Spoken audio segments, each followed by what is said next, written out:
পুরো টুর্নামেন্ট জুড়ে লড়তে হয়েছে মাঠের বাইরের নানা প্রতিকূলতার সাথে। ২৪ ঘন্টার মধ্যে পাশের দেশ মেক্সিকো থেকে ভ্রমণ করে ম্যাচ খেলতে হয়েছে যুক্তরাষ্ট্রে এসে। এমনকি অন্য দলগুলোর মতো পায়নি কোনো লজিস্টিক সাপোর্টও। এত কিছুর পরও গ্রুপ পর্বের অপরাজেয় ছিল ইরান। মিশরের বিপক্ষে পিছিয়ে পড়েও ১-১ গোলে ড্র নিয়ে মাঠ ছাড়ে তারা। অপরাজিত থেকেও শেষ ৩২-এ যাওয়া হয়নি ইরানের।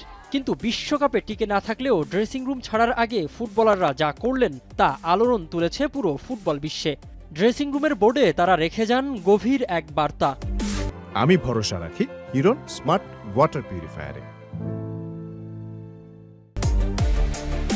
যেখানে লেখা ছিল আমরা ইরান থেকে এসেছি, এমন এক দেশ যা হাজার বছর ধরে জয়ের চেয়ে সম্মানকে উপরে স্থান দিয়েছে।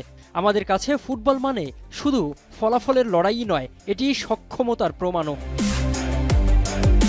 চিঠিতে ইরানি ফুটবলাররা ফেয়ার প্লে বা সততার উপর জোর দিয়ে লিখেছেন, পয়েন্ট হয়তো অনেক উপায়েই জেতা যায়, কিন্তু সম্মান নয়।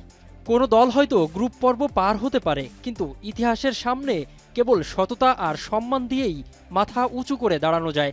ফেয়ার প্লে ফুটবলের নিয়মের কোনো সাধারণ লাইন নয়, এটি এই খেলার আত্মা।